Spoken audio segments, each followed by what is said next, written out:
मेरे पति एक 18 साल की लड़की घर ले आए और डॉट में रचना हूँ अभी अभी शादी के बाद मैं और मेरे पति सूरज एक बड़े शहर में आ गए हैं।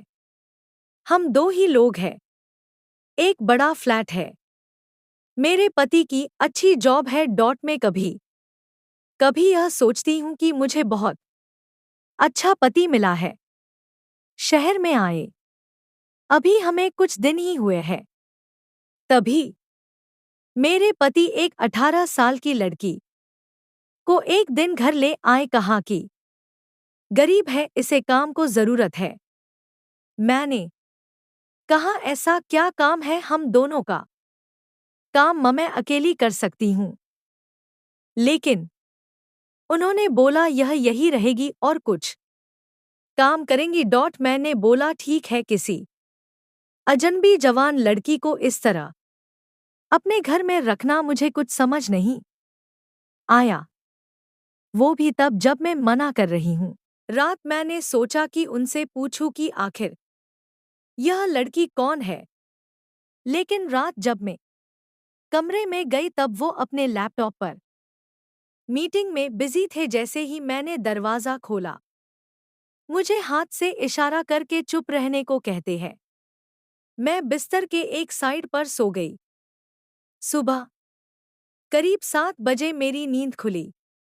तब मैंने देखा पतिदेव बिस्तर पर नहीं है। डॉट मैंने बाथरूम देखा, वो वहां भी नहीं थे। डॉट दरवाजे के पास जाकर जब मैंने किचन में देखा तो मेरे पति हाथ में पैसे लिए उस लड़की को दे रहे थे और वो लड़की रो रही थी।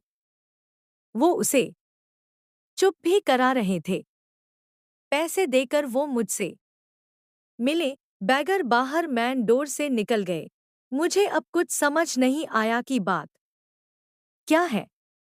थोड़ी घबराहट भी हुई। अजीब अजीब ख्याल मन में आने लगे। साथ ही यह भी ख्याल आया कि जो मैं सोच रही हूं ऐसा कुछ भी नहीं हो। मैं बेडरूम से बाहर आई। उस लड़की ने मुझे देखकर अपने आंसू पोंछ लिए। मुझे देखते ही वो बोली, मैडम साहब बोले कि आज वो शहर के बाहर जा रहे हैं मीटिंग के लिए, कल शाम तक आएंगे। आप सो रही थी इसलिए आपको उठाया नहीं। मुझे कहा कि आपको बता दूं, मुझे उससे बात करने का बिल्कुल भी मन नहीं था, इसलिए मैंने उसकी तरफ देखा भी नहीं। बस अब मैं अपने बेडरूम में बैठी कुछ कुछ सोचने लगी। शादी को अभी 1 महीना ही हुआ है और मैं उनके बारे में ना जाने क्या क्या सोचने लगी। लेकिन उन्होंने मुझे सोचने का कारण भी दिया है। एक तो यह लड़की वो अचानक ले आए। मेरे मना करने के बाद भी उन्होंने इसे यहाँ काम पर रखा और आज वो उसे रुपए भी दे रहे थे। मैंने सोचा कि एक बार फोन पर उनसे बात करके देखती हूँ। मैंने उन्हें फोन लगाया पर उनका फोन स्विच ऑफ बता रहा था। यह पहली बार था जब ऐसा हुआ कि उनका फोन बंद है। अब मेरा सर और भी चकरा गया। इतने में वो लड़की रूम में चाय लेकर आती है। बोली, मैडम चाय। मैंने भी उसको पूछा, तुम्हारा नाम क्या है? बोली, राखी। उसके पास फोन भी था और अब वो वाइब्रेट हो रहा था। फोन को रिसीव करने वो दौड़कर मेरे बेडरूम से बाहर गई। डॉट मुझे दूर से अब यही सुनाई दे रहा था कि उसने कहा कि मैं आती हूँ। फिर बात करके वो फिर मेरे बेडरूम में आकर कहती है, मैडम मैं 2 घंटे में आती हूँ। डॉट मुझे कुछ काम आ गया है। इतना बोलकर वो मेरी हाँ सुने बगैर ही चली गई। डॉट मैं कुछ बोल ही नहीं पाई। लेकिन फिर 2 मिनट मेरे मन में आया कि क्यों ना उसका पीछा करूं। डॉट और मैंने 1 सेकंड में कपड़े चेंज किए और उसके पीछे हो गई।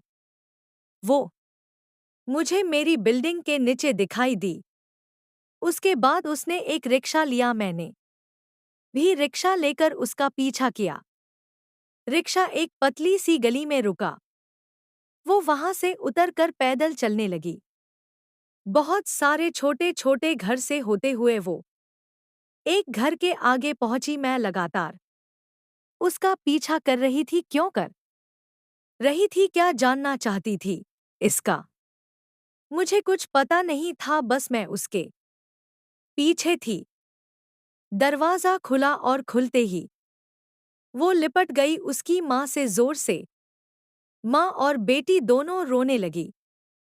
दरवाजा बंद करना भी भूल गए। मुझे लगा कि अब मुझे सामने जाकर बात करनी होंगी कि परेशानी क्या है। मैं उसके सामने गई। मुझे देखकर लड़की बोली, मैडम आप यहाँ पर?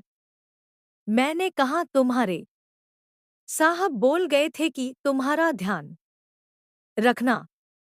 उसकी रोती हुई माँ बोली कि ऐसे इंसान बहुत कम मिलते हैं। मैंने पूछा क्या परेशानी है, आप मुझे बताए। माँ बोली कि इसके पिता साहब ऑफिस में सिक्योरिटी में नौकरी करते थे। अचानक हार्ट अटैक से उनका देहांत हो गया। इसका एक भाई है लेकिन उसे पीने और जुए की लत है। वो मेरे पास एक पैसा नहीं टिकने देता था। मैं अपनी परेशानी लेकर साहब के पास गई और उन्होंने पैसों से हमारी मदद की। साथ ही उन्हें जब मैंने बताया कि इसका भाई ऐसा है तो उन्होंने कहा कि इसका यहाँ रहना सही नहीं है, इसलिए वो इसे अपने घर को ले गए। मैं इनकी बातें सुन ही रही थी कि उनका फोन आया। मैंने फोन रिसीव किया। सूरज बोले कि उनका फोन रात में मीटिंग की वजह से चार्ज नहीं था, इसी कारण बंद हो गया था। मुझे पूछा कि कहाँ हो तो मैंने बोला कि मैं उनके घर आई हूँ। सूरज बोला हाँ, मैं रात में तुम्हें बताने वाला था पर मीटिंग की वजह से लेट हो गया और तुम सो गई। मुझे उस समय जो सही लगा वो मैंने किया, इसलिए मैं उसे तुम्हारे पास ले आया। मैंने कहा बिल्कुल ठीक किया आपने। लड़की को लेकर फिर मैं अपने फ्लैट चली गई। अब मैं उसे और अपने पति दोनों को ज्यादा प्यार करने लगी।